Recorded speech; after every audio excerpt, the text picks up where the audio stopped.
Throughout the season, when in trouble in the second half, they managed to find another gear. Can they do it with time running out?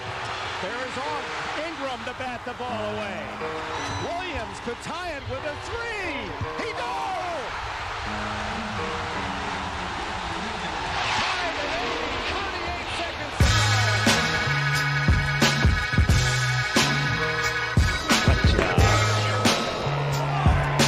Oh, what are you doing? He threw him out of the ball game. You gotta be taping me.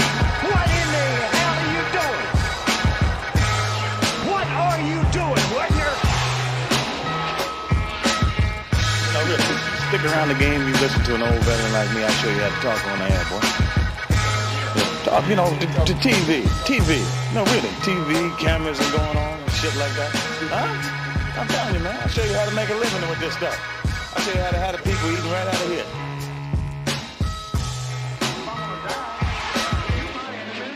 My enemies are white people, not Vietcongs or Chinese or Japanese. You my opposer when I want freedom. You my opposer when I want justice. You my opposer when I want equality. You won't even stand up for me in America for my religious beliefs, and you want me to go somewhere and fight, but you won't even stand up for me here at home.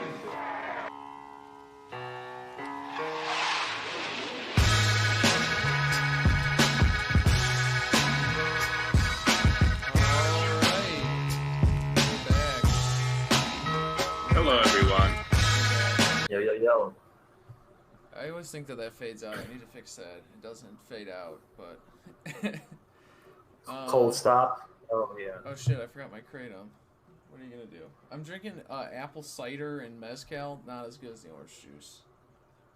Dude, that's exactly what I'm doing Wednesday, actually. The mezcal and trying to do the apple cider thing. You don't like it? It's okay.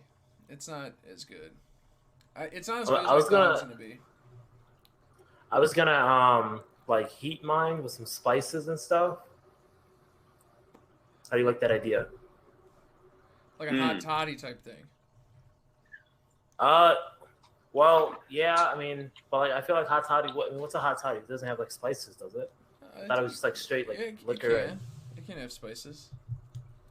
I was gonna put some cinnamon, some cloves, and some other stuff. I got a whole. I don't know about heating the mezcal. Like tequila in general is not very good heated. It's very delicate flavor. I looked it up and I was kind of surprised that mezcal was even like suggested. Oh really? But well, if somebody's had it can't be that bad, I guess. I guess, but you're right though. It's definitely something I would not think about. Yeah. No one would ever mislead you on the internet. Dude, all recipes is like all bad recipes is what they should call that. Like literally like all the things you should not do when you cook. Like there are some atrocious fucking recipes on there. I wonder if people are trolling or if they actually believe are good.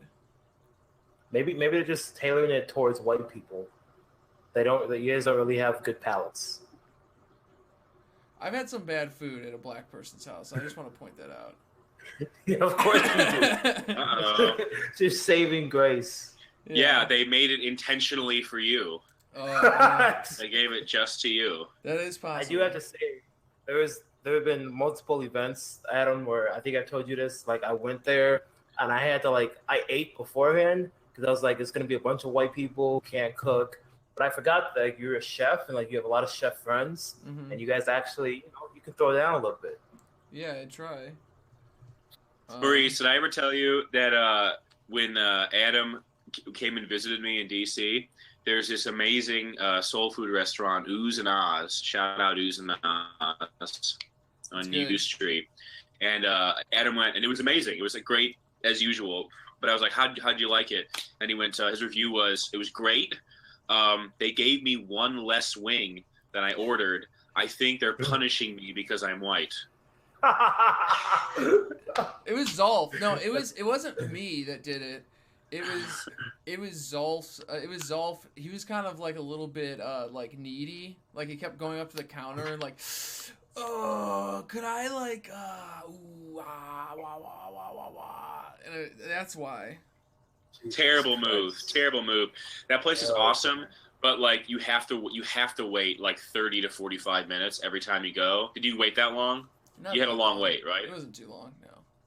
Oh, really? Yeah. Well, usually it's a long wait, and like I'm usually one of the only two like white people in the line, and I'm just like I'm annoyed. I hate waiting, and I'm annoyed as fuck. But I'm like I cannot. I have to shut up, and I have to stand here until they call my food. Like, and you do, and it's always delicious, but you have to wait like half an hour every time. Yeah, it was good. It was good. It's good. Oohs and ahs, U Street, go DC. Yeah, yeah. DC having a big week. They're in the World Series. Big week, baby. I'm Dominated. excited. I don't really like the Nationals. I'm not gonna lie. Oh, of course Yeah. not. Well, I like a couple guys on there. I'm not a Ryan Zimmerman is whatever, but Juan Soto is pretty cool. I've always hated Max Scherzer. I think that this has always been a very anti-Max Scherzer podcast, even if it's just me. But besides that, I don't know. I'm kind of like, it's whatever. Like I said, I like Houston because at least they're like, they had a tragedy a couple years ago, and they go into the World Series. Washington has some. They have some likable. I mean, Howie Kendrick has been the hero for them far this year. He's very likable. He's very likable. He is. I love him. Hold on. And keep going.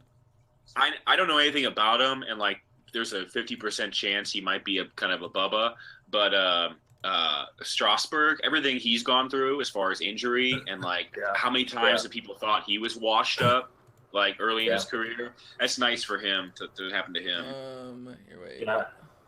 Have you guys seen this? I just decided to do it right now. It's here. Hold on. I gotta size it.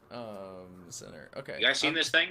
You seen this? I'm putting it on. It is it's Charles Krauthammer's moment of silence at Nationals Park when he gratefully. What is the opposite of regretfully? Gratefully passed away. Thankfully. Thankfully, yes. Yeah. But yeah, they had a moment of silence for him, and I really want to wonder, like, if any of the players actually had any fucking idea who that guy was. So. Not at all. Just some like, can you imagine like a 24-year-old kind of like newly called up from AAA, just kind of a Dominican prospect, about 24-year-old kid, first year rookie, and the owner of the Nationals comes in crying. And he goes, "What's wrong?" And he goes, Charles Krauthammer died. Charles Krauthammer. Yeah, he. I mean, I don't know who he is. He's kind of he was an Iraq War propagandist. He was an idiot. His claim to fame was when he was like 18 or 19, he jumped into a pool he was breaking into and paralyzed himself because he dove into like a 4-foot pool, and hell yeah. So he pulled himself up by his bootstraps or some shit, and I'm pretty sure. No, he had others pull him up by his bootstraps. If you get my meaning. Okay. Let's take it easy. No, it's Charles Krauthammer. We could do this with Charles Krauthammer. We don't want to delve into ableist language now. Yes. He's done plenty that we can make fun of him for. That is not.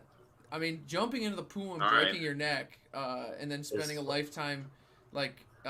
Being racist and telling black people to pull their pants up and shit like that. We can definitely. And he was a Nats fan, which is lame as fuck. I do have to say though, while I do sometimes pull my pants up, if I jumped into a pool that was 6 feet and above, I'm gonna die because I can't swim, I can't tread water, I can't do any of that stuff. Yeah, that's true.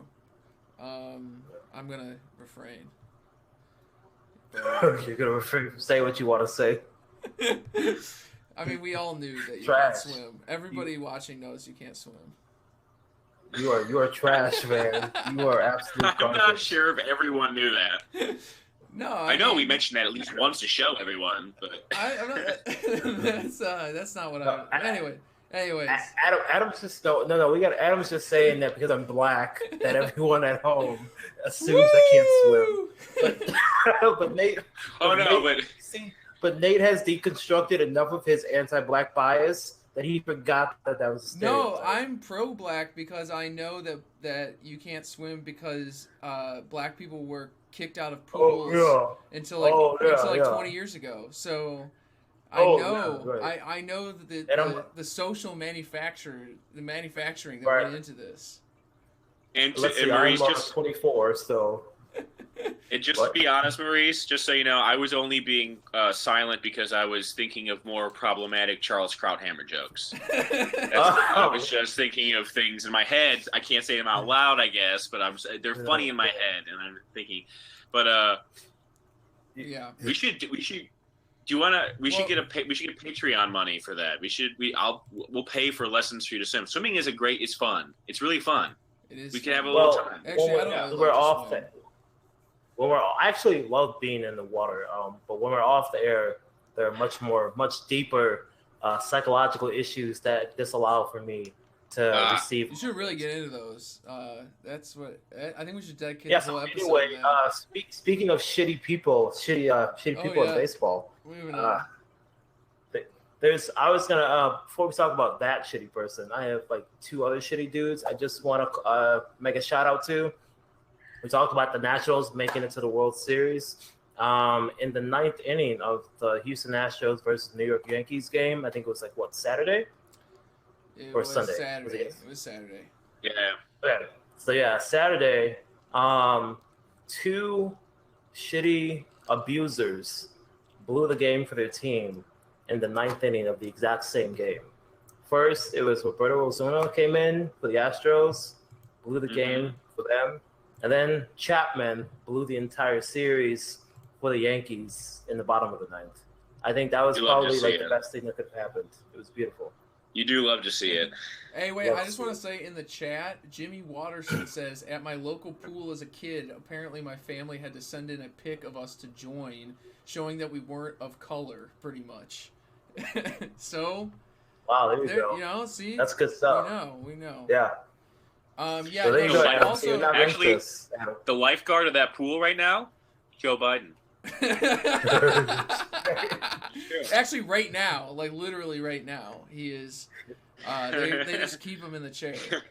Yeah. Also, on Clifton's point, shout out to friend of the show David Roth for literally calling that like in the ninth inning that was going to happen.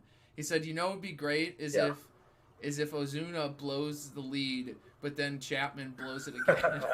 And it happened. So he has learned to warp reality to his mind. That's right. So he's reaching like Chapo levels. He's reaching Chapo levels of mind power.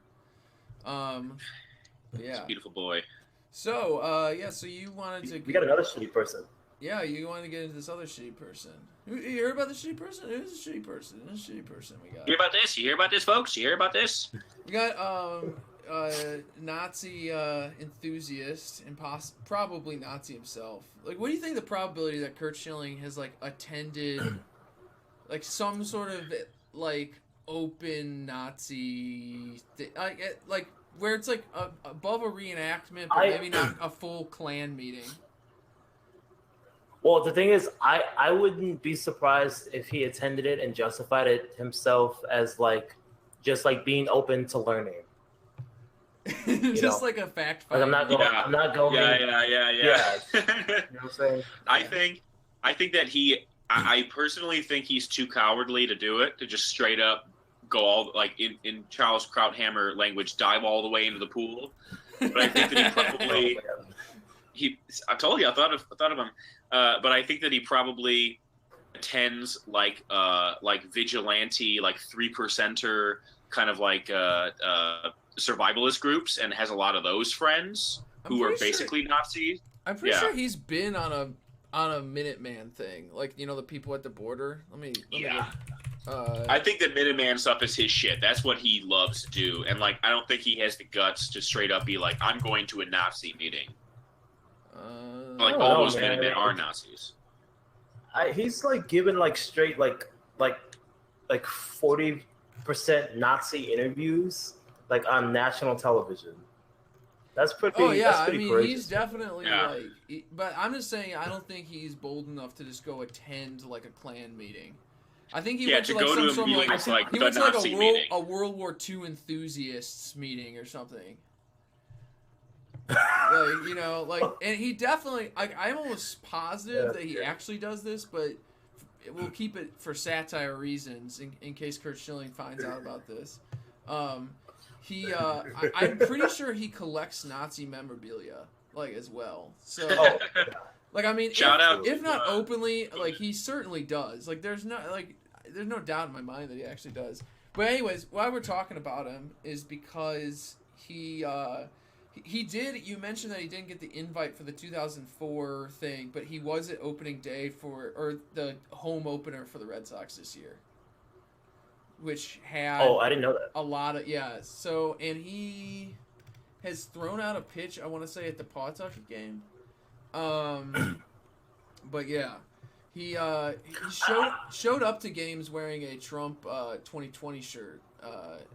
Though, I think this looks like it's at Fenway. This picture I'm looking at.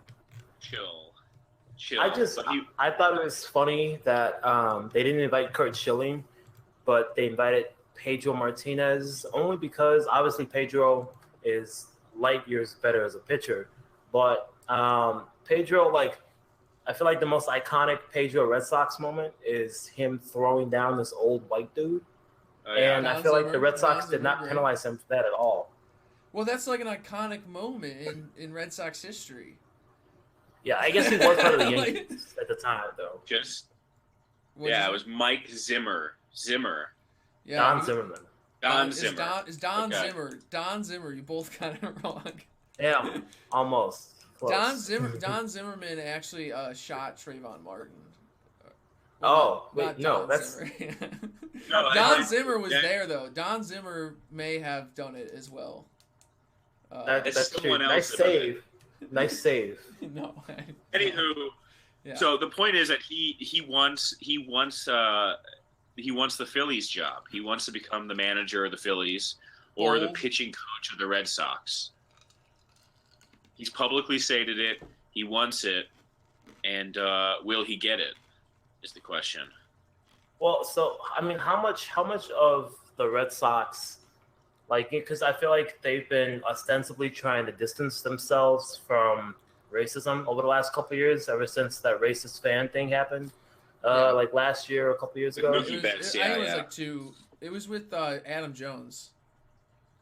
Yeah. Didn't Mookie Betts also say they were yelling stuff at him too? I think I don't want to derail it too much. I want to say Mookie Betts just said that he's heard it before. CC Sabathia also said, like, you know what's gonna fucking happen. Yeah. I mean, do you think that their like lack of a willingness to bring Schilling back has anything to do with their trying to distance themselves for that, or do you think they're like not even worried about that? I think Schilling has made himself like unpalatable even to like a white supremacist organization like MLB. Like, you cannot like, even as like, and this is, I'm even like, even within the bounds of like sports, like MLB operates pretty like openly marketing like towards racists in a lot of ways. It does. And a lot of the language, like the presentation that's just like so baked into baseball is like incredibly racialized, and like the whole thing is like built on exploitation of the global South and blah blah blah, woo out the woo. And if Schilling and they promote that shit. Yeah, and if Schilling manages to make himself persona non grata to that, like, I don't think he's ever coming back unless the United States becomes an openly fascist country. Think about how many. Think about how many of the owners across professional sports are like just inveterate, awful racists. But then Donald Sterling can no longer own the Clippers. Why? Because he said it out loud. That's the one rule, Kurt. Don't say it out loud. That's the only rule for these people. Don't say the shit out loud. Yeah, he broke the one rule. I'm sorry. You broke the one rule for them. You're out. That's a good point. Yeah. I mean, he does say, like, I mean, he wrote, I really want to get into it at some point. I want to dig through, because Breitbart used to have, like, a sports section, and I think they might still have one, and he was, like, I mean, he was on Breitbart. I mean, like, his live stream, he would just get on and say fucking outrageous things. He said outrageous things, like, on Fox News. Like, he's gone, like, that's why I feel very comfortable saying that, like, he owns Nazi memorabilia, is because he acts like a fucking Nazi. Like, I mean, he openly, like, he has gone far beyond the pale of, like, a guy like Arrieta, who just like says like regular ass like Republican racist things, like Rosie O'Donnell, like let me help you pack and shit like that.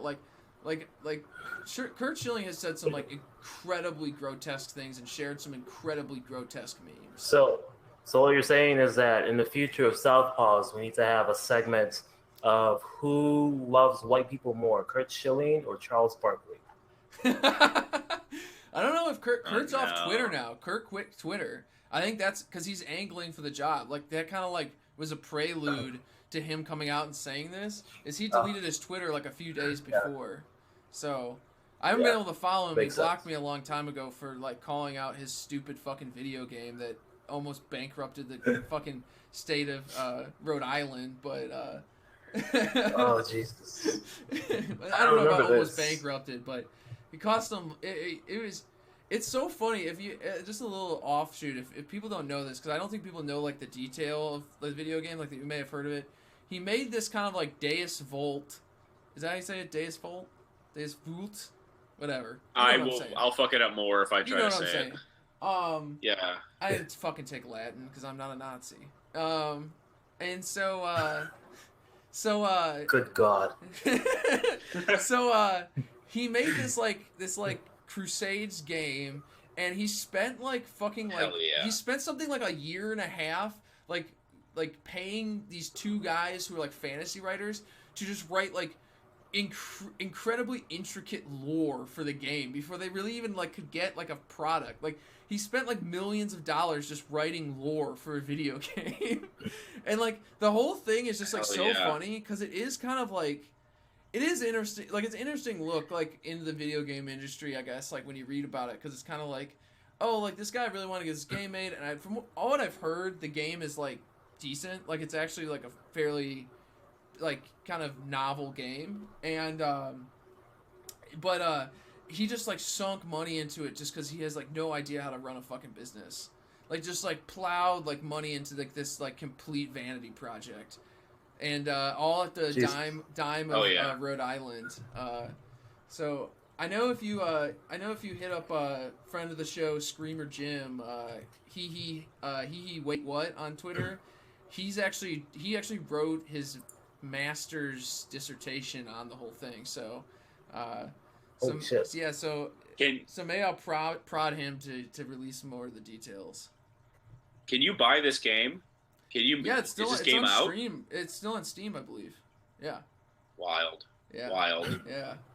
So, so Kurt Schilling. I really want to know what the lore is. I really kind of want to know what is in that lore. Show me that lore, Kurt. Also, I do want to point out before we get out of Kurt, he confirms that he collects Nazi stuff.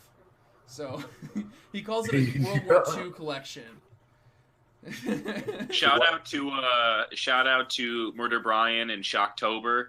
That reminds me of they did that thing on Opie and Anthony, and that bit about how one of them went out and they did this bit with Patrice O'Neal where they saw who would get a cab first, Patrice O'Neal as a black man or Anthony Cumia in like a Nazi helmet doing the Sieg Heil, and he got it first. And their first reaction was, why does Anthony Cumia have the Nazi paraphernalia? Like what's so readily, why were you able to do this at the drop of a hat? Oh God. Movie magic, man. Yeah, anyways, it's we got some more baseball content before the special treat. We should hint at it. There's a special treat tonight. A special treat. True Southpaw heads will know what this treat is, and they know what a treat it is.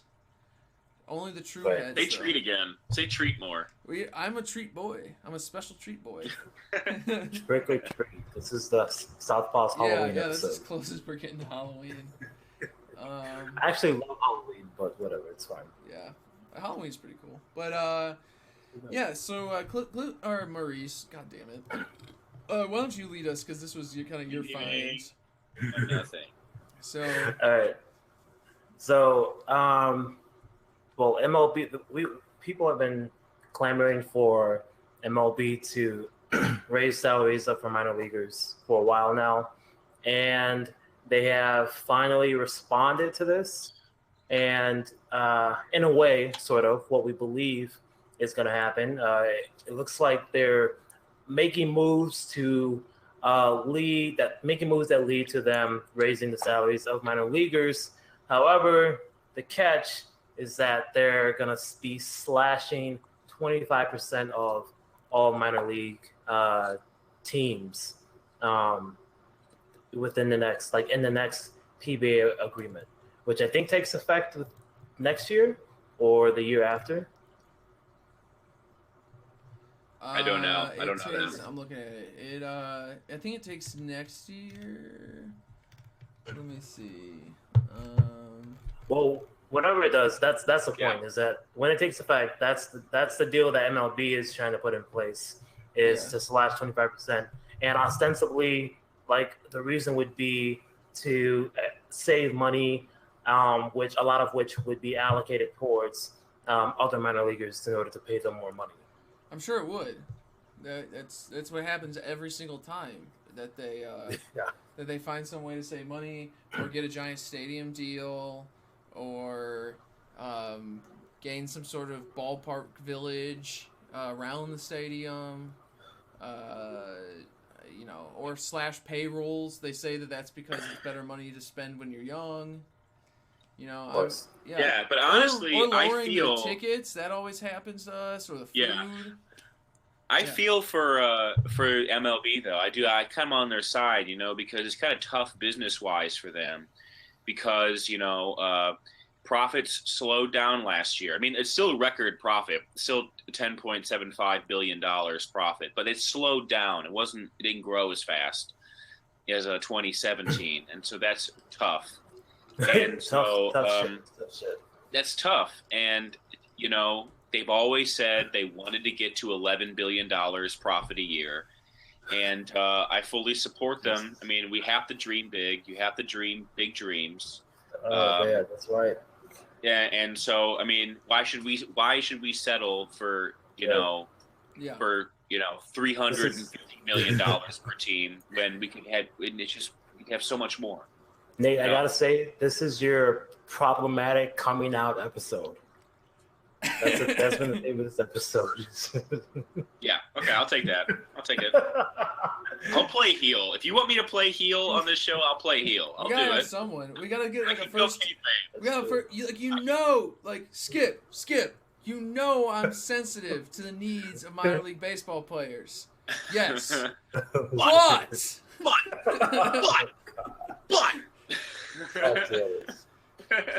The billionaires, Skip. The billionaires. You are. I need to get a good impression of him. Because if you get that wrong, what I love, it's such a thing. Because if you do the impression right, it's such an amazing impression, Stephen A. Smith. But if you get it wrong, you're just doing a black guy voice, and so that's why that's why I don't do it on the show, because it has to be 100% good before I do it. I do think that before we do any black impersonations, we should definitely run that by me before. I'm telling you right now, I'm not going to unveil the Stephen A. Smith until it is until it is spotless and good. That's good. I hope you have a black audience to practice in front of. I'm sure you do, Adam. However, not so much. I'm gonna just go knock on my neighbor's door. Like, hey, I need to run this by you guys real quick. No, don't even do that. Knock on the door. They open it. You just start shouting at them as Stephen A. Smith. There you go. Anyways. Yeah. Don't know. And then if you're done shouting at the end of it, if your neighbor goes, "Oh, Stephen A. Smith," that's how you know you have a good impression. Yeah, that's fair enough. Yeah. Yeah. But anyway. So yeah. Yeah. So this is all kind of part. We kind of talked about this before about that makes it seem even more like how kind of we talked about the whole manufacturing consent aspect of baseball prospectus, and to a lesser extent baseball prospectus. But things like Fangraphs and things like, especially 538, and how, especially 538 tries to present itself as oh, like, we don't know what we're doing. Like, we're just stating the facts. And considering, like, almost everybody at that site tries to push a narrative, you have to wonder, like, when MLB is doing things like buying the fucking baseball manufacturer and has been doing things like throughout history of globalizing or of like imperializing the global South in terms of taking over their national leagues, turning them into just instruments of extraction. Except for in Cuba. Literal baseball internment games. Except for in Cuba, because fucking Comrade Fidel, he immediately shut that shit down. And one of the greatest things he's ever done. It was like one of his first things to do was say that MLB cannot treat the Cuban. It will not be a minor league. It will be their own major league. But yeah, I mean, that and taking the cool picture of him playing basketball. That and doing the basketball pick. Yes. Which is the classic. Then and then even more recently, I mean, they gave money, they lobbied fairly ghoulish Congress people to pass that like minimum wage law for the MLB. So it's like what are awful. We like how much money is there really to save, or is this really about just sending a message to say like don't fuck with us, like we can cut it all off? If you want. And how much is a blessing in disguise? Maybe there's a blessing to this, that we're free of the major leagues. Although, I mean, we obviously need to co-opt the capital to bring it back in, but yeah. What do you think? Well, Washington is now going to the World Series. What'd you say? I said Washington's going to the World Series, and that's being celebrated. So I think it's very anti-coup. So to be fair, I will have to admit I had that opinion too when I first moved here. But there are a lot of working class people that support the Nats. He's not talking about that. He's talking about how they spent money on free agents. Oh, really? Yeah. No, he's not talking about they're Washington people.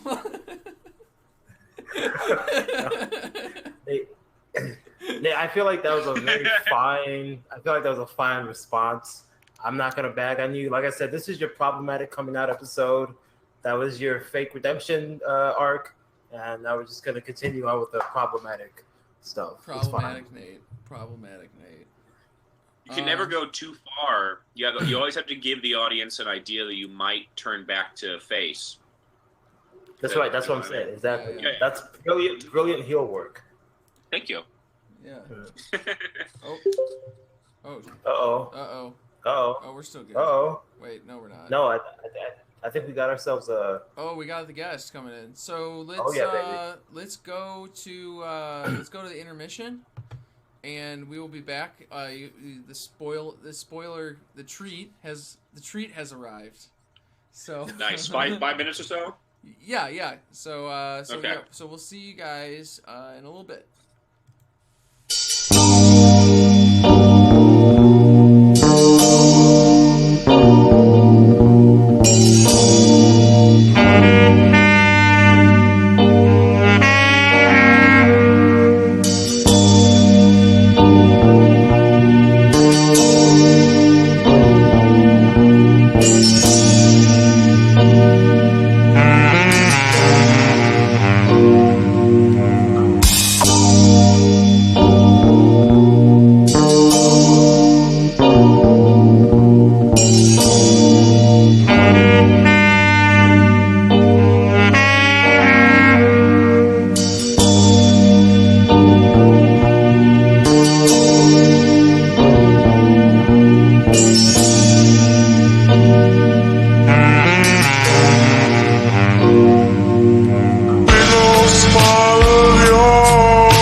understand. It's all in your hands.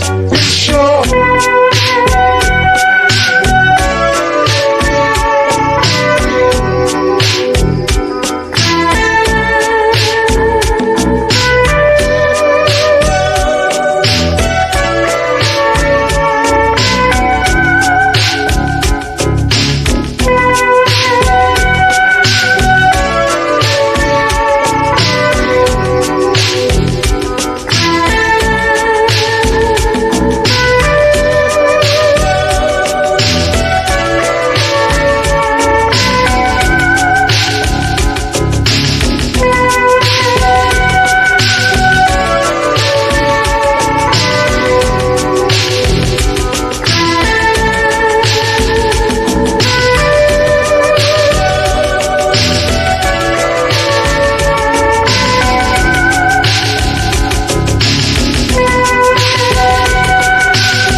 say no.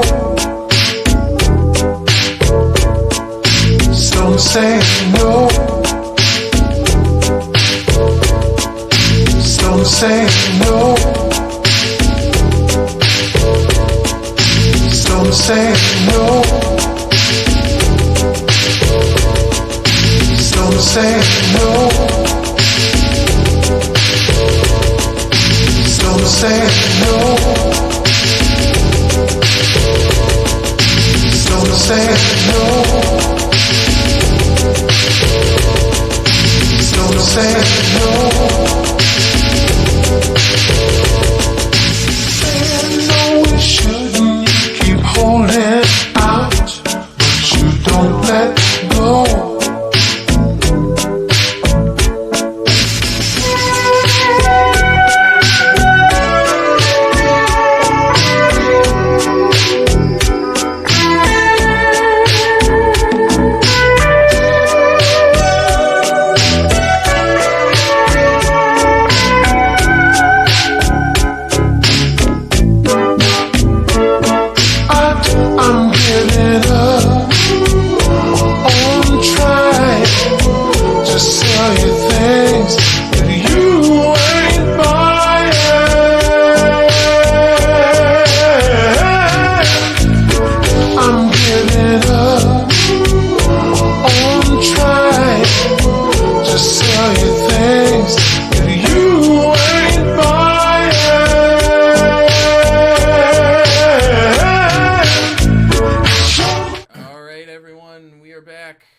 Now we have Dr. Nathan, friend of the show.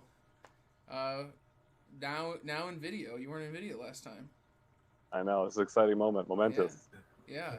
He's got a great bookshelf, very scholarly. Oh, Dr. Nathan Kalman Lamb, you're a associate professor, right? No. I wish.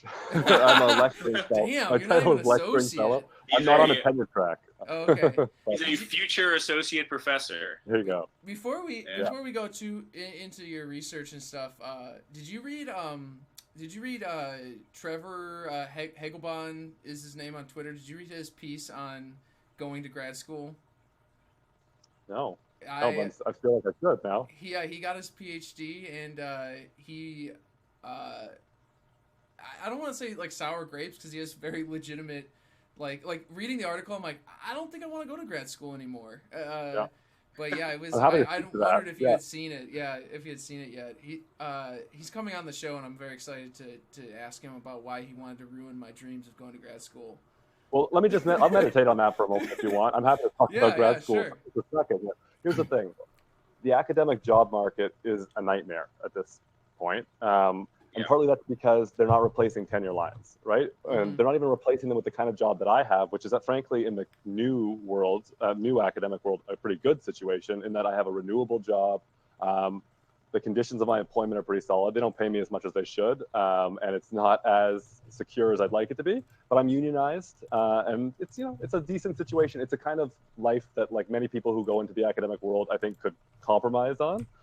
But I mean, that's not the reality for the vast majority of people who get their PhDs today, especially, I mean, the humanities, that's almost universal. We're talking about people who are literally, there's one individual, Adam Kotsko, who at his national conference, they're literally holding panels to discuss his work, like his scholarship, his lifetime scholarship, and he's not on the tenure track. He's a visiting assistant professor. So that's what the humanities looks like. The social sciences is ugly. The sciences, there's a little bit more. But the point about grad school, to go back, because I know that's what you're talking about, is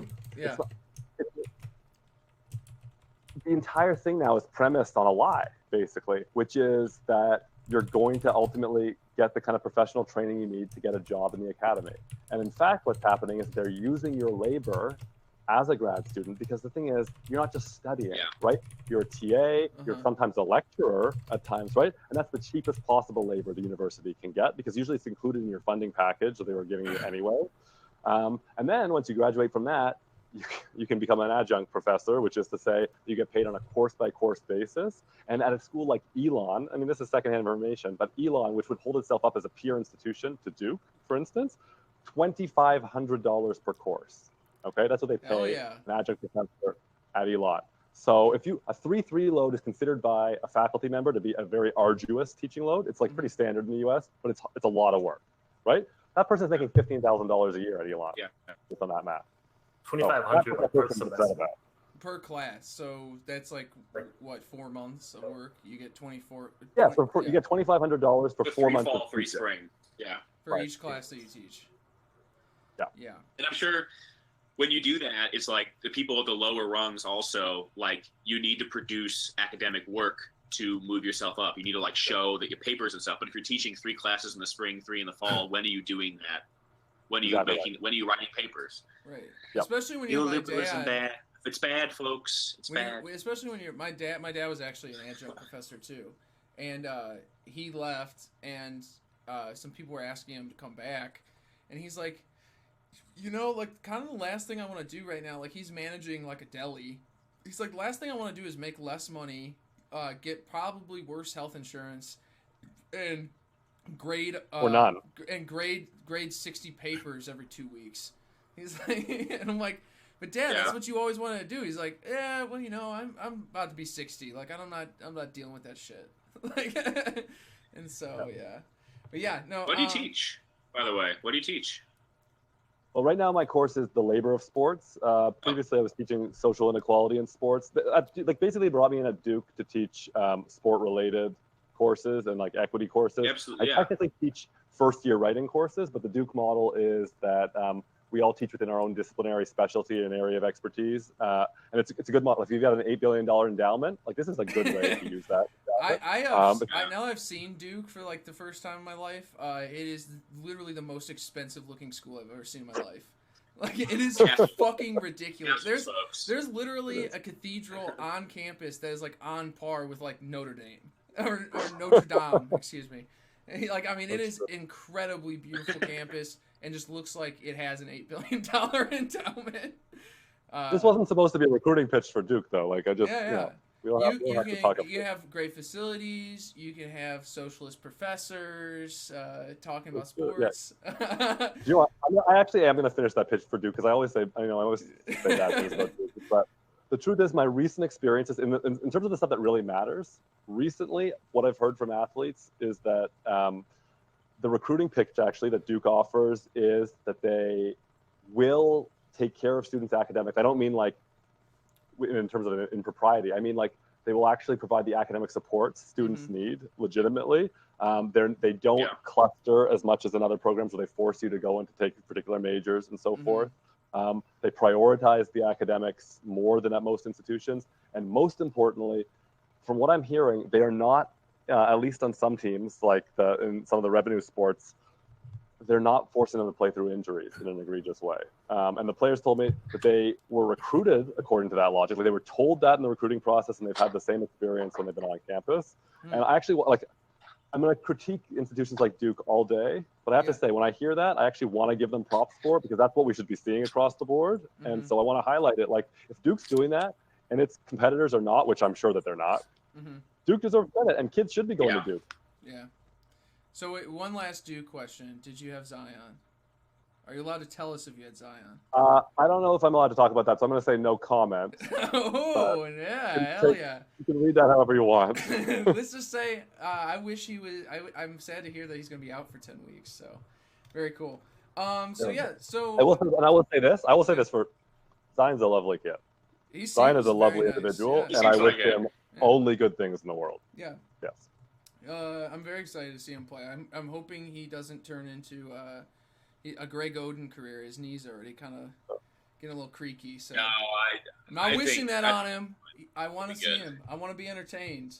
I think he's got to drop a little bit of weight because that's a lot of mass because he moves so quick. He's so strong and quick. Yeah. But I think if he drops a little bit of weight, he'll be fine.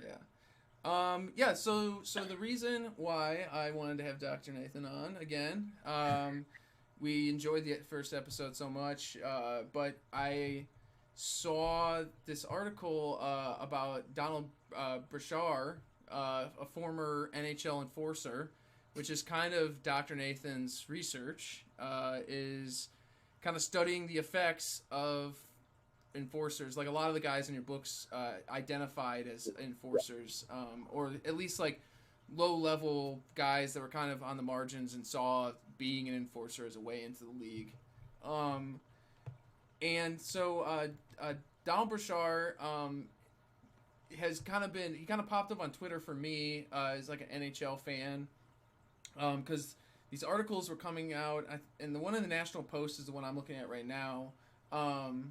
But there was a couple, and it turns out that he's, after his career, he's working at a Tim Hortons, taking pictures with people, smiling in the pictures, like, it's kind of is what it is, and he's working at Tim Hortons. But kind of the media perception of this has been like, a lot of the articles have kind of been posed as Donald Brashar had some incidents with the law relating to drug abuse. A lot of this is, like, I'm looking at this byline right now. It says Brashar made millions of dollars in the NHL, but found himself entangled in legal and financial problems after his retirement, under the headline that he's working at a Tim Hortons. So kind of wanted to bring Dr. Nathan on to kind of discuss, where the media is kind of failing on this issue, because it's really not that unlikely that an NHL enforcer would end up working at and not to say end up working at Tim Hortons, because working at Tim Hortons, there's nothing fucking wrong with that. People love Tim Hortons, and people need to work there if we want to enjoy Tim Hortons. But yeah, like, I mean, kind of like, how does this, I guess, kind of like what I was thinking is like, how does this media is kind of like one part in a cycle that replicates kind of what you've talked about in your book. Yeah, no, it's a great question. And there's a couple angles to this. I do want to touch on what you first mentioned, which is that all work deserves respect, first of all, right? So it's like a disgusting take in the first place. No such thing as unskilled labor. No such thing. Yeah, exactly. It's appalling. And also, frankly, like, that entire line of critique is premised on this notion that people who work at Tim Hortons are less capable, less accomplished people who ended up in this place where, like, no one would want to be if they could avoid it, right? So they have less merit in the grand scheme of things. It's a total neoclassical kind of argument about, like, they essentially didn't pull themselves up by their bootstraps, right? It's neoliberalism for you right there. And that is, so even if we were to say that everyone, like, no one wanted to work at Tim Hortons, and I'm not starting with that premise, but even if we were to start at that premise, like, the fact that some people are at Tim Hortons and other people are not at Tim Hortons has nothing to do with their own abilities or anything else, right? It has to do with the way we've organized our society and how punishing it is. And, like, we can bring Duke and other institutions like that back into the conversation and how they reproduce power dynamics and class dynamics, et cetera, right? So that's all part of the picture, and that's all framed in, like, the way we hear class discussions come up in media coverage. And so, I mean, you're touching on that. So, we don't have to go deeply into that. But the other aspect, you're right, is about this question, and I saw the same thing. Like, this guy made $16 million in his career. How does he end up in working at a Tim Hortons? And then there's, like, as you say, references to the fact, well, there's some drug abuse, and there's a history of some kind of violence. And all we hear is some vague gesture to the fact that like he broke a window apparently. And I love that, by the way. That's one of my all-time favorites. Violence against property as violence. Like that's what capitalism is. We care more about property than human beings. So like we're going to call that violence. Will anyone think of the windows? Will anyone think of them and stand up? Will anyone stand up for the windows? Maybe he was at GA in Toronto. I hope that's what was happening. That would have been the headline of the story, though, if it was like a corporate window, by the way. If it was just like an apartment building, so they could bury that line. But anyway, so I think that, though, that these things, like those few touch points, the fact that so we have this individual who is now ostensibly aggressive, ostensibly has some kind of issues with drug abuse, and has struggled to keep the savings that he accrued over the course of his career, right? What does that actually tell us about the life of an enforcer? Because I don't really know much about Donald Bouchard himself specifically, and I can't speak, I don't know more about his history than I think most of us do. But what I can speculate on is the kinds of experiences that people like him had in the NHL and what that means for their lives, right? And so one aspect of that is the fact, and for this, I actually want to gesture to a couple things. One of the, we're actually can turn to football a little bit, and I think we're going to probably talk more about football later, but I don't know if folks have seen the film A League of Denial, or maybe it's just A League of Denial, but it was a 2013 film about the, like, expose basically about the NFL and its suppression of evidence around concussions and so forth. And one thing that film does that's really powerful is that it tells us the story, right, of some of these athletes who ultimately became clear had CTE. Their brains were tested and they did in fact have CTE, but that was before we knew that football players were getting CTE, right? So what they were just living with the experience of change to themselves. And the British academic Andrew Sparks has written in an autoethnography of his own experience. He was a rugby player, and I'm not talking about head injury here, but he had still some devastating injuries that changed his body and what he was capable of doing physically, developmental spinal stenosis. And he describes himself, like at one point in this really powerful piece, he's at some kind of event celebrating his career as a rugby star, and they're recounting his exploits as a player when he was like 16 years old. And he says, like, he has this feeling where he says, it's just, they're celebrating a me I can't remember, right? It's just the person that he isn't. That's it. He's not that person anymore. He doesn't connect to that person. And that is so much more true in the case of these athletes who suffer traumatic brain injury, right? Because not only are their bodies not the same as they were before, but literally cognitively, like they aren't the same people that they were before. Yeah. They don't process the world. They don't experience the world. They don't live the world the same way. And it's a direct consequence of the sacrifices they make in their time in that elite sport, whatever it is, right? And I think that, like, with enforcers, it's the easiest analogy to NFL players, right? Because with enforcers, we know they are sustaining constant head injury, right? There's basically no way that any enforcer is avoiding CTE. That's the devastating truth at this point, right? So that means if we're starting to talk about things like drug abuse, right? What we're really talking about is someone who's suffering probably from depression, memory loss, aggression, apathy, all of these things that are actually like torment any human being, basically, right? If you experience those kind of conditions, you're more likely to turn to some kind of stimulant or anything that might change your experience, aid your experience, create, like, try to bring you back to that person you want to be, right? So it's not a personal fail. Like, again, neoliberalism always wants to make this a personal failing ultimately, right? This guy couldn't even hack it with $16 million in his pocket and ended up at Tim Hortons. Actually, like, the way he got $16 million in his pocket was us putting him on the path to Tim Hortons.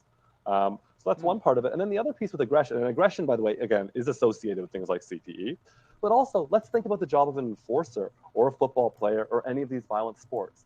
Human beings can't be turned into violent machines, basically, right? And then asked to shut that off.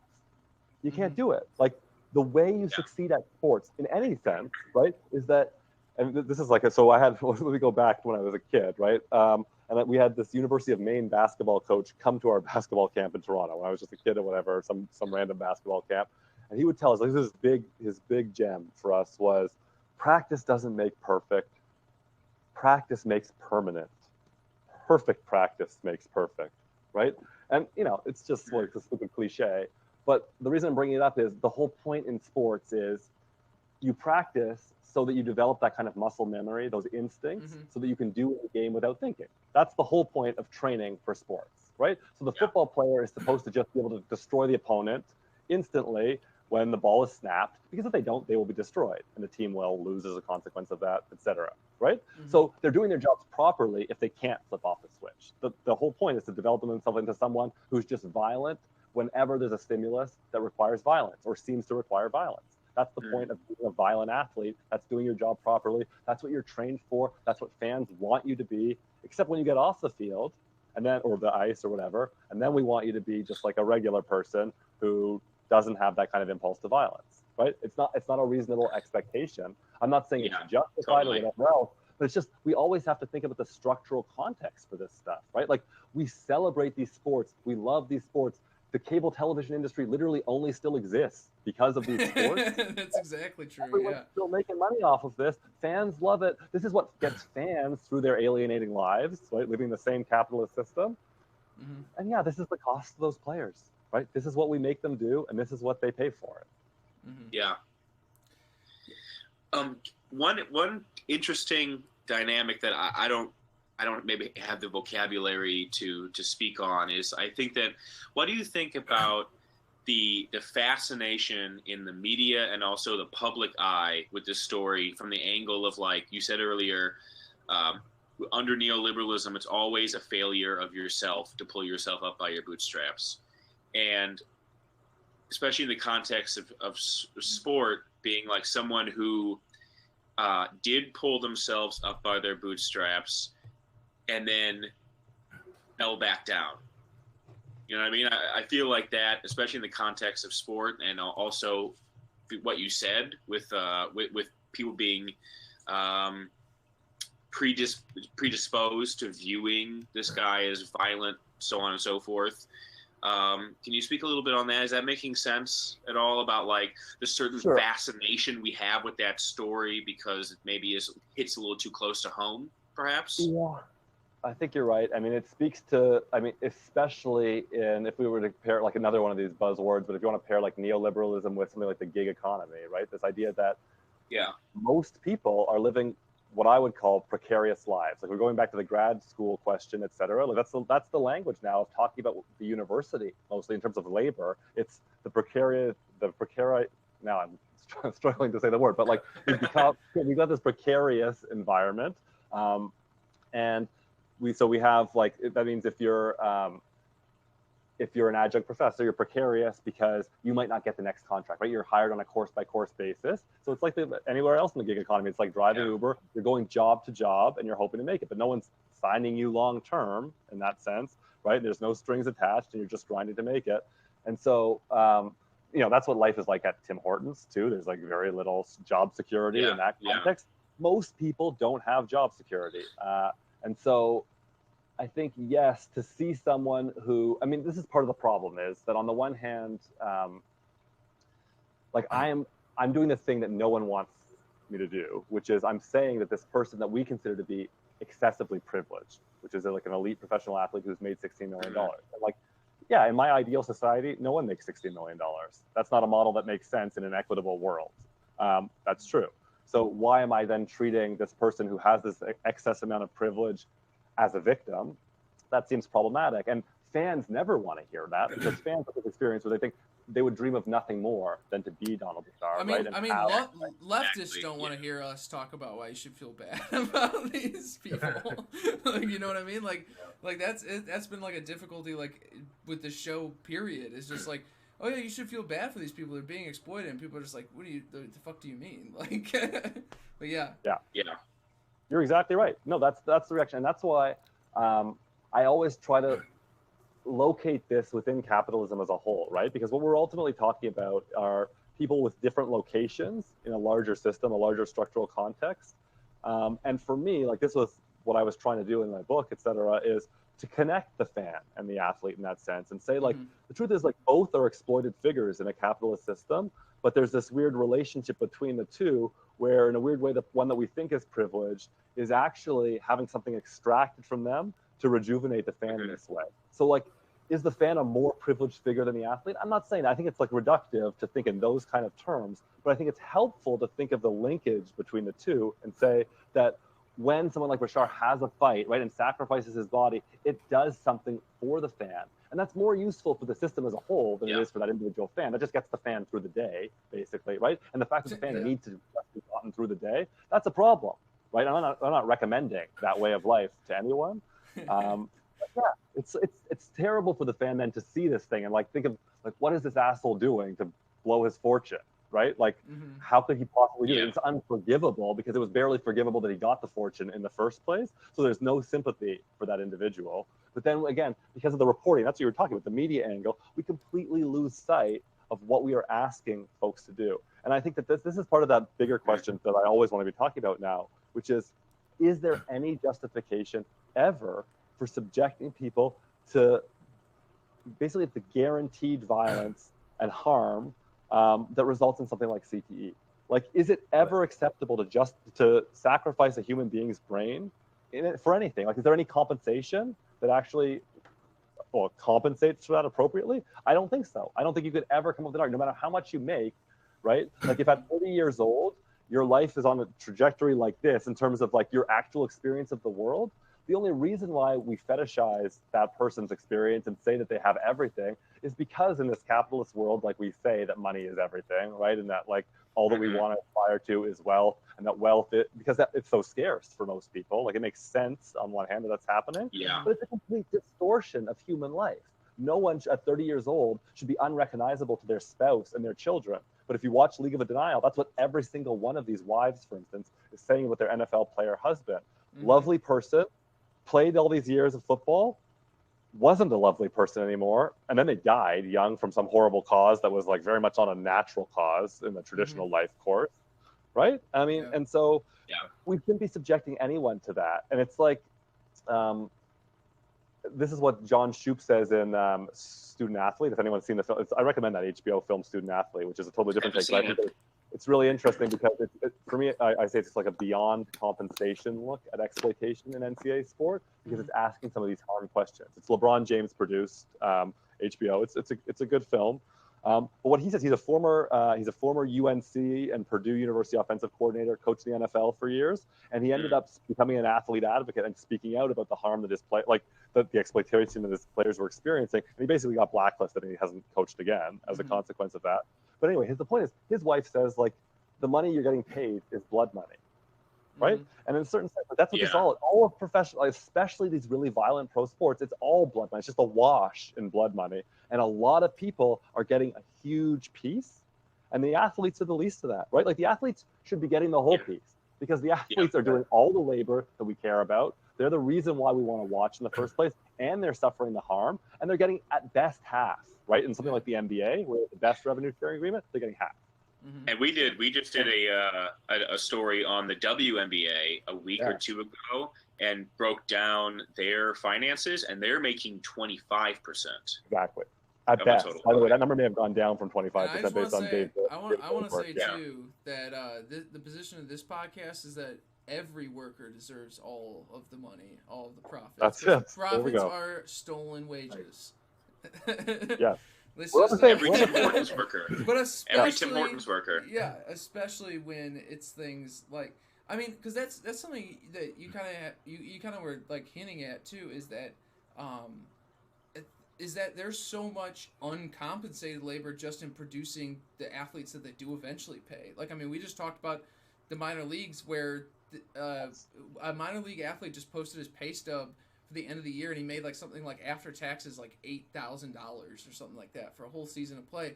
And those guys are just like essentially like the feeder guppies for like 2 or 3 like MLB ready athletes. You know what I mean? Like, so it's like the whole system is built on exploiting like people who you like don't even like, people aren't even going to recognize them when they're at a Tim Hortons.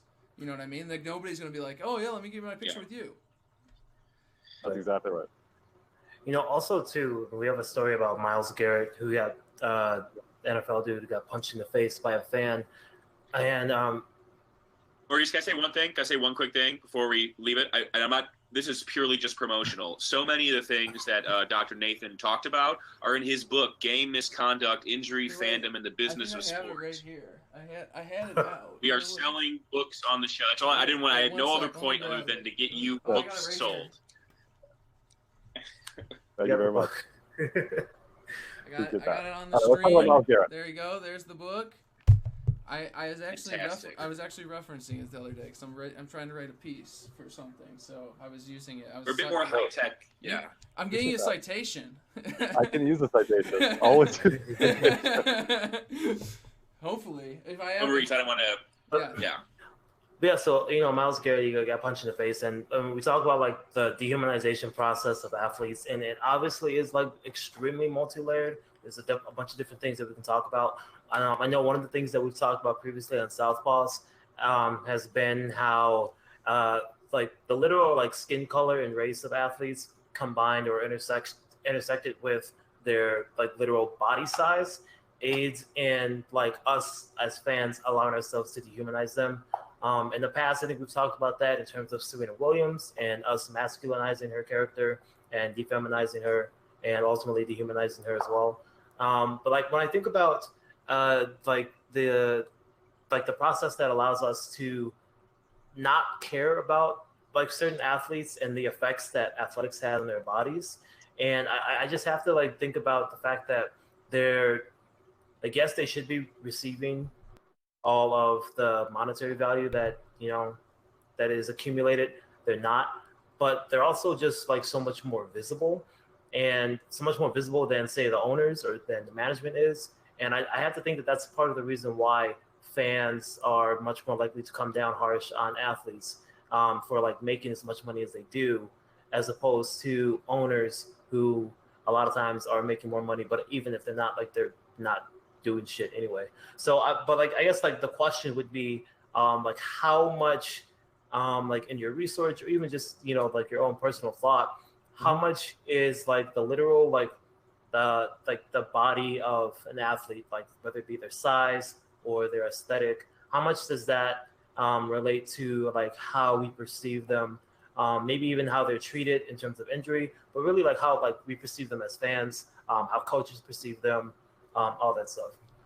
Just want to go over real quick, Dr. Nathan, the actual, just for those who a lot of people that watch the show, probably a lot of you do know already, but I just want to give just the 101. A fan went up to Myles Garrett, who is an NFL player for the Cowboys, the Browns, and said he wanted to get an autograph from Myles Garrett.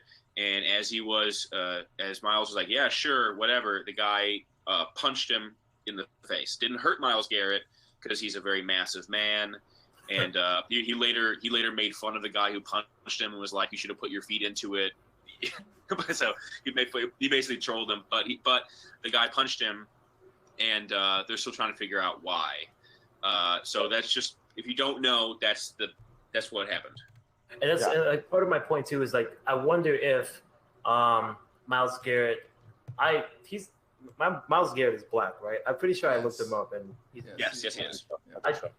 I wonder how much of like the fan, like when he's justifying his actions in his head, like how much of that is, well, this is a big black dude, he's large, he's black, he's an athlete, he can take whatever I throw at him, so I'm just gonna do it and give it my all anyway. I wonder just how much of that like plays into that, Totally, yeah. It's a really dense question, right? So I would try to do just a tiny bit of justice to it, but like you've really got into the heart of representation, embodiment, and sport. So this is like the subject for a whole course or whatever. It's a great question. I took a course on this whole thing. So the first thing about the Myles Garrett thing, to me, it's like a perfect metaphor for the NFL in some sense, right? Because you literally have a fan coming up to this football player who's like doing everything for the fans, right? Like I was reading a little bit about Myles Garrett. He's like a beloved figure in Cleveland, apparently, because he's just like a really nice guy who's also really great at football, and people in Cleveland love football. So the fan comes up to him in a traffic jam and like says, "I want a photograph with you." And the guy's so nice that this random person is coming up to his car in a traffic jam, and he's rolling down the window which to me is like a grown already man, by the way. Yeah, I mean, like I was like not a kid, doing that, not a kid, but, like a 24-year-old guy. so yeah, he does that. The guy does take the photograph, so he gets what we want. This is my point about the metaphor. The fans get what they want out of the experience, and the player gets punched in the face, right? As a consequence, it gets like a literal head injury as a consequence of the interaction. The fan gets what they want, leaves unscathed. Player gets punched in the face and becomes like a media spectacle along the way. So like basically, this is what the NFL is for us. But that's not what the question was about. The question was about this real question about race and a particular type of body, etc. And I think like this to me, I think you were almost directly referencing this. So I don't think I'm going anywhere beyond what you were thinking. But like you have to situate this, especially in the context of the United States, in a history of like how race has been constructed in this country, right? And like this is a country built on slavery, and slavery is predicated on the dehumanization of the enslaved person, right? Because that's part of what justifies the fact that those bodies and people and subjectivities are going to be subjected to fundamentally inhumane conditions, right? Like the conditions of work, but also the violence and punishment that goes with it that enforces the slave state, the plantation economy, right? So because you don't want people resisting against it, so there's like these public spectacles of punishment that are so horrific. You would, I mean, like most human beings would never think to subject other human beings to that, right? But like race makes that possible, and then you get this like horrific tautology that if we can do this to these bodies, then that means that these bodies actually are cut out for it, right? Like these are actually a different kind of body that can handle that pain in a different kind of way, right? It's a disgusting kind of logic, but it like reinforces itself. It's circular in that sense. So as race is constructed as this idea in the history of this country, we have this notion then, right, that the black masculine body is somehow like, and again, I'm saying this in terms of the logic of race, like there's this animalistic quality to it. That's the dehumanizing piece here, right? That body is capable of more. That's why we have this that we as like a society and a culture have this fetish for like the black athlete as the exceptional athlete in a certain sense, the natural athlete, because that's the expectation that emerges out of this kind of history. And then to go alongside that, one aspect, the Myles Garrett thing is, I think like you were suggesting in the question that like, why can you just do this to this person? And that you can see how you can connect the dots there, right? This is a person that like, first of all, is worth less. So in that sense, like, why not punch them? Also, they can take a punch more. And then even like in the way that he feels that he's required to respond to it, right? As you pointed out, like he's like, it didn't even hurt me at all, right? Because he has to play that part of someone that is unharmed by that kind of interaction. So, I mean, anyway, all of our apparatus of representation reproduces these kind of logics too, in the way that like blackness and whiteness are represented in sport. These are all the old tropes that like, you know, I'm sure you're talking about all the time, but like the white player is like more fundamental, right? And they're more intellectual, right? It's just pure. Literally, you say this, and Larry, we talked about last week, Larry Bird literally said the black is a more exceptional athlete in an interview last week. Yeah, absolutely. It's a long line. You know what? I think of how many Duke basketball players are slapping the floor. How many? Let's go to this other thing, because you wanted to talk about NBA issues, I think, and like, so if we want to tie this back to the recent China thing, and we're not going to like, I'm not trying to get into like that bigger question, which is a complex question to get into. But the question was about the owners' visibility versus the players' visibility, right? And one thing that LeBron articulated, he articulated this point about being uncomfortable on Twitter right afterwards when they got back home with how like Daryl Morey didn't think about the consequences of his actions, and people had a lot to say about the fact that he was worried about his financial implications and things like that. There's plenty to talk about there, and I'm not trying to pin it down. But one aspect of what he's probably saying, and like Zach Lowe was even saying this on his podcast, right? One thing that's happening there is that the players are the ones who are forced to be in China, being scrutinized and grilled by media over there, worried about like the consequences of what they have to say. Daryl Morey's not there under the camera. The owners aren't there facing the cameras. It's always the players who take the brunt of everything, right? And like that's not just. Why they had nothing to do with creating that whole story, and then they're in that very compromised situation, having to clean up the mess. There's something wrong with that. Yeah. You know, I think like because another concept that we talk about on Southpaws is like how sports is really just a microcosm of the world, which is why we are able to infuse so much leftism in our discussions. And I mean, just even the idea of like they was talking about of like the politics of like race and body is is so ingrained in sports and how we view athletes. Like just like as a personal story, like I like grew up like when I was growing up, I was always up until about high school, I was always like much bigger than my predominantly white classmates, and like I remember like there was like one specific incident. There were many, but like there was one specific incident where there's this kid, and like he would always like pick on me, whatever. And at one point, like I beat him up because of it. I just want to throw that out there. I'm not no punk, but whatever. And but after that, like we had like a meeting, and like just like to say like just how like ingrained this is into white supremacy, into the narrative of what we feel about blackness. Like he like had the gall to say this in front of his dad, my mom, plus the principal, and said that the reason why he felt okay picking on me was because I was the big black kid. Like not just black, not just big, but both of those things combined. And those things, and like we talk about intersectionality, those things are always going to like work together. Yeah. Well, one thing I kind of was thinking, like, kind of like put a pin in like this whole kind of body politic thing that I think kind of ties it back to the original story of Donald Bashar is Dr. Nathan was saying that we were talking off camera that apparently in one of the stories where they were reporting on Donald Bashar working at Tim Hortons, they used the wrong black enforcer for the picture. So, like, I mean, it really does kind of just speak to that whole, like, you are not a person, you are just a character or a trope or just this thing for me to put whatever I want. And when it comes to race, it's even more so, like, we don't even give a shit. Like, you're literally that replaceable that we can't even get your, like, the story where we're trying to mock and exploit, like, the natural end reaction of of what we have done to you. We can't even get that part right. Like, we can't even give you the dignity of showing your own face on the fucking story about it. So. Yeah. I just you don't see I was like thinking the whole time is just how poetic that was to your discussion that they fucked that up. Like, but yeah, no, that was awesome. Once again, I'm gonna hold up the book.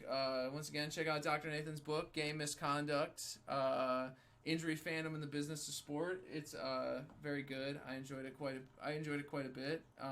As I said, very good book. I'm trying to work it into something that it probably really doesn't directly support, but I just want to work it in. It's like one of my favorite books. Thank you. But yeah, so we wrap it up. We got about 10 minutes here. NBA starts tomorrow. We've already drafted the Southpaws Fantasy League. Nate's already coveting my players. Just like last year. It was Gary Harris last year. This year it's Jaren Jackson Jr. Who do we like? Should we start with who do we want? Who do we want to see do well? Maybe a player, maybe a team. In terms of just storylines you're rooting for, and then who do we think is gonna who do we think is taking the crown? Anyone can feel free to start.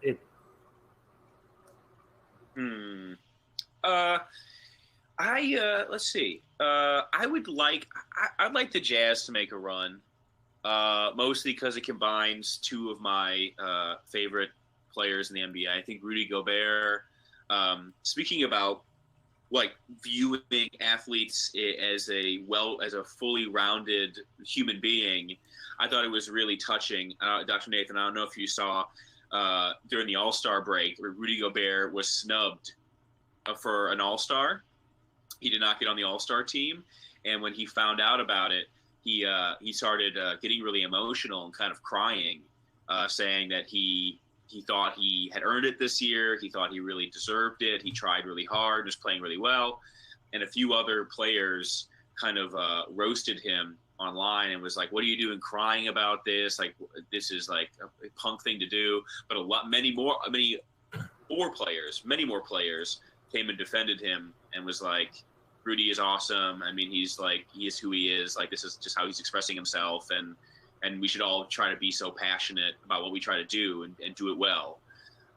So I've always really appreciated Rudy Gobert since that time, and from everything that I have heard off the court, Mike Conley was to Memphis what Myles Garrett is to Cleveland. He was seen as an amazing person in the community, a humanitarian, an all-around great guy. He's been stuck on some really trash Grizzlies teams for years, and some good ones too. The grit and grind years were good, but he's been also stuck on some bad Grizzlies teams, and he's very good. And so Gobert, Conley together, love those two guys. I hope they go far. Hope they are kind of a dark horse in the West this year. Well, but they're probably not going to win. It's probably going to be the Clippers. Who cares? Nathan's favorite basketball trope is the other most cited scholar of this podcast, Iago Coles, in his book Ball Don't Lie.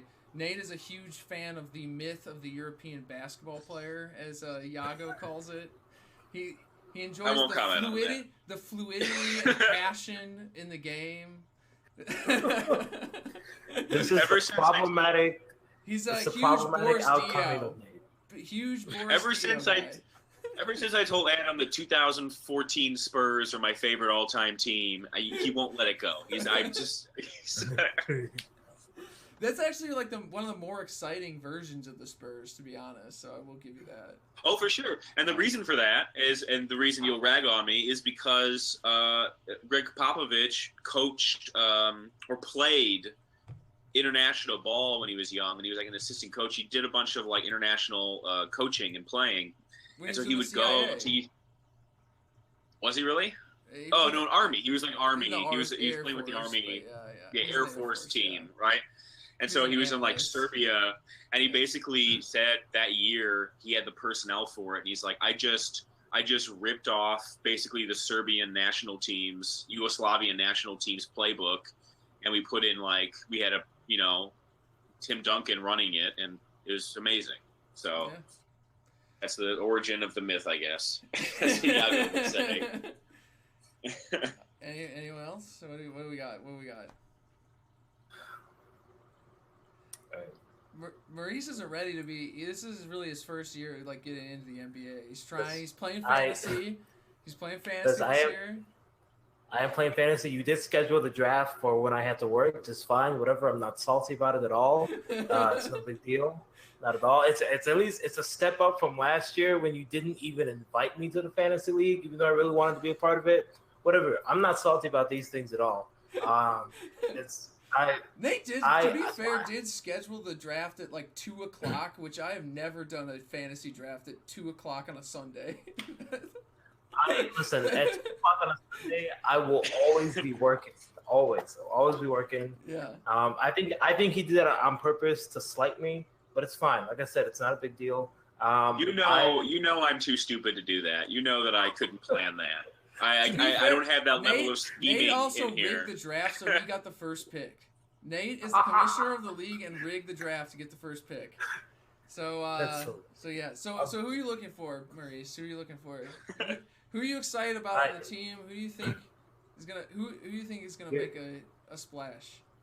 Please stop asking more questions. Just keep it simple. Who am I rooting for? In that case, it'd be the Bulls because they're my home city team. Yeah. And I'm gonna be straight. I apologize. I don't have much more of an analysis besides that. But the Bulls are my guys. I will say, if we're gonna go to a non-analytical lens here, I think James Harden is the best looking NBA player. I think he's really very attractive. Handsome guy. Very that beard, I'm very jealous of. And LeBron James, prior to the Taco Tuesday incident, you can try to look over that, even though you kind of can't. But he was always the coolest NBA player, even off the court. I guess Lakers and Bulls are my teams. And Dr. Nathan, I want to ask, have you lost a lot of respect for us because we're playing fantasy basketball? I know it's against. We just had this long conversation, and then we're like, we're playing fantasy. I know, we get it. Yeah, we know. I hear you. I got a couple of things. First of all, because I want to answer your question too, but about the basketball, about the NBA in general. But I'm not looking down on anyone for playing fantasy sports. I mean, I did it for years, and the reason I've stopped doing it was in part just like I moved to North Carolina and fell out of the kind of networks that I was in that were, and facilitating those leagues. So, with that said, like fantasy sports obviously represents everything problematic that we've been talking about here. It's like the ultimate dehumanization of players. Yeah. You're reducing them to these fundamental commodities. You have no interest whatsoever in anything beyond their performance. When they get injured, you get particularly aggravated about it and start getting like almost mad at them for the injury. Fantasy sports are definitely a problem in that sense. But I understand why people play them. So I'm not going to be too critical there. I always think that's always really strange to me that you say that, because literally playing fantasy football is why I stopped watching football, because I was just like, you start seeing like how fucking like replaceable like like you'd be like, oh, I drafted like this guy who last year was the best running back in the league. All of a sudden, he's literally retiring, and like I'm replacing him with like the guy who was the third string guy who's just coming straight out of the role. And that's you, but like most other I people, get it. I totally reinforces. Yeah. I wish most people had that experience. Yeah. No. Right. So So you were saying. But let's talk about the NBA for a second, because I am a proud Toronto Raptors fan, and so this has been a pretty good year for me. And yet, like the tragedy of Kawhi leaving, like I have nothing but the greatest things to say for Kawhi. Right, everything that I feel and believe about athletes and sport and everything else. Like Toronto fans owe him a endless debt of gratitude for what he did, and of course he's entitled to do whatever he wants to. But just like if you actually invest as a fan at all, then like yes, it hurts to see that person now playing for another team.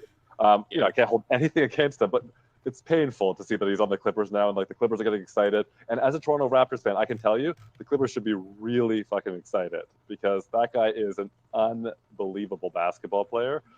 When you like start to watch, because like when the guy's on your team, you watch them more, right? And like when you watch a player like that day in day out, it's just like it's kind of impossible even to articulate the impact they have. So whatever. I mean, I wish him well, and I mean, I'd rather see the Clippers win at this point than the Lakers. So I think that the Clippers are probably rightly the favorite, because after watching Kawhi last year in the playoffs, he's the best player in the NBA right now. Now that LeBron is not in that place anymore, and you put him together with a guy like Paul George, and then all the ancillary players they need. But I'm just gonna say, I want the Raptors to have a good year, and we got one of your European favorites, Marc Gasol, on the team, right? I think you accidentally panicked and drafted him, didn't you? I drafted Marc Gasol. Jaren Jackson was on the board. I panicked, and I that was a terrible choice. He had the myth of the European basketball player. You were measuring skulls out there. It was the myth of me being cocky. I was cocky, and I set the clock for each pick at 60 seconds instead of 90 seconds. I could have used that last 30 seconds. I really could have used it. With the I just want Kyle Lowry to have a good season until the end of time. That's it. I just want to say that. I love Kyle Lowry and was so happy for him last year. And Pascal Siakam is he's going to be fantastic. Fred VanVleet had good minutes. I think they're good players. They were a team that was built to contend like now, and now they don't have the piece that they were kind of built around. So it's a weird like rebuilding / trying to make the playoffs kind of situation. Yeah, it was exciting. Hopefully, and maybe this is kind of tying it all in, though. Hopefully, Toronto can attract some pretty high quality free agents in the future, because I thought it was really I didn't think it would work, the experiment of Kawhi in Toronto, but I thought that as far as a kind of basketball team with all the awful stuff that goes along with that, any organization, it's like they did seem to treat him as a human being. And he said, I need rest, and they gave him rest. I need certain accommodations. They accommodated him, and it worked out perfectly. And hopefully teams can be rewarded with stuff like with wins and championships if players can start seeing, oh, this team cares. If I say I need to sit once every 2 weeks, I need to sit every once, and they'll do it. So that's exactly, you know what? There was total poetic justice in what happened in that finals. I'm glad you're reminding me of that, because if we're going to tie the themes back together, you're exactly right. I mean, what I felt like we were watching there was Golden State, this team that had been so lauded for their like progressive attitudes and whatever else. But when it came down to the actual well-being and interest of their players, what we saw was they literally sacrificed Kevin Durant and Klay Thompson in that series. And they had the exact opposite philosophy to what the Raptors had shown with Kawhi throughout the season.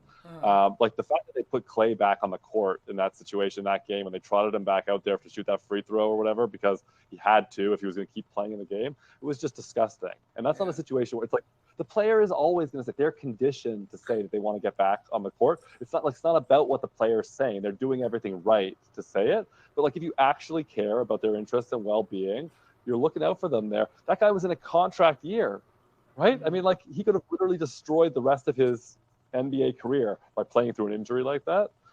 It's disgusting to put them through that. And when I was watching, whatever his name is, I don't know if it's the president of the team or whatever the guy. He's like, we did the best we could. They told us to do it.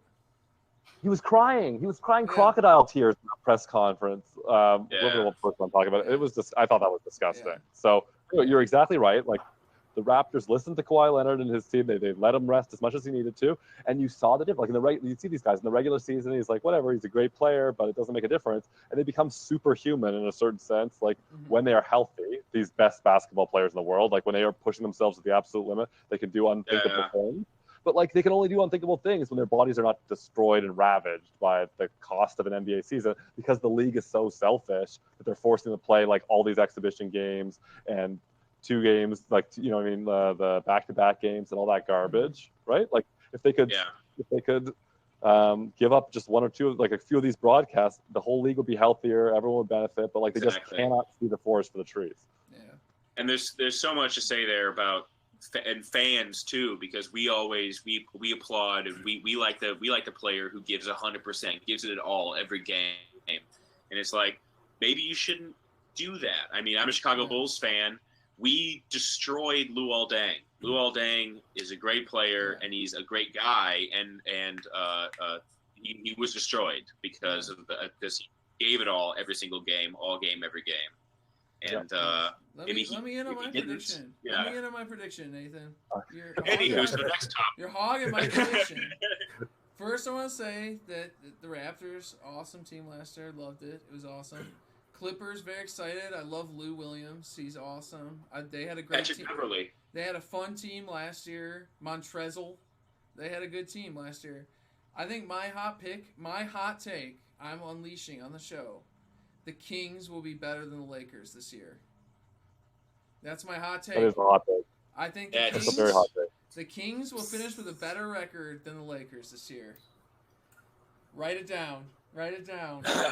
Yeah. Oh, okay. When we're on memes, I want them to play. I want memes to play this clip over and over again. That's how they'll sell the show. But no, I think they're good. And my player to watch, I'm very excited for. Friend of the show, the Myers Leonard experience. Illinois grad, maybe not grad. I don't think he graduated, but Illinois attender. And yes. And he's going to be getting starting minutes in Miami. I'm getting one of those Miami City jerseys. I love them. Myers is going to have... He had that incredible game 5. Was that game 5 or 4? Or even 3? Did they get swept? He had a couple good games in there. He had one where he went like 40 points. Myers, I love the man. Nathan has mixed feelings. He constantly says if my brain was in his body. I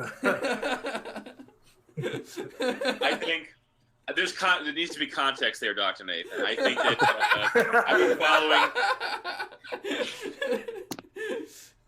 I've been following Myers Leonard's career, his whole career. He is a exceptionally good guy by all accounts. He's kind of a space cadet a little bit sometimes. He's a spacey guy. He's a goof.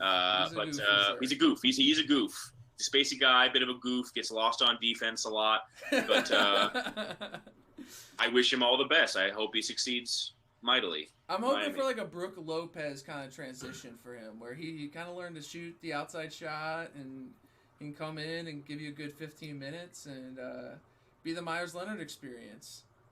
Come out with his fashion line, his wife's Instagram, where she's like dunking basketballs with two hands, like two basketballs in each hand and stuff. She's like shooting them like left and right. He's a king. He's living like a king. He is a king, and I hope nothing but the best for a fellow Illini. So and he's a gamer. He's a gamer too. Oh Jesus. He plays League of Legends, just like you. Oh God! I don't play League of Legends. I don't do that.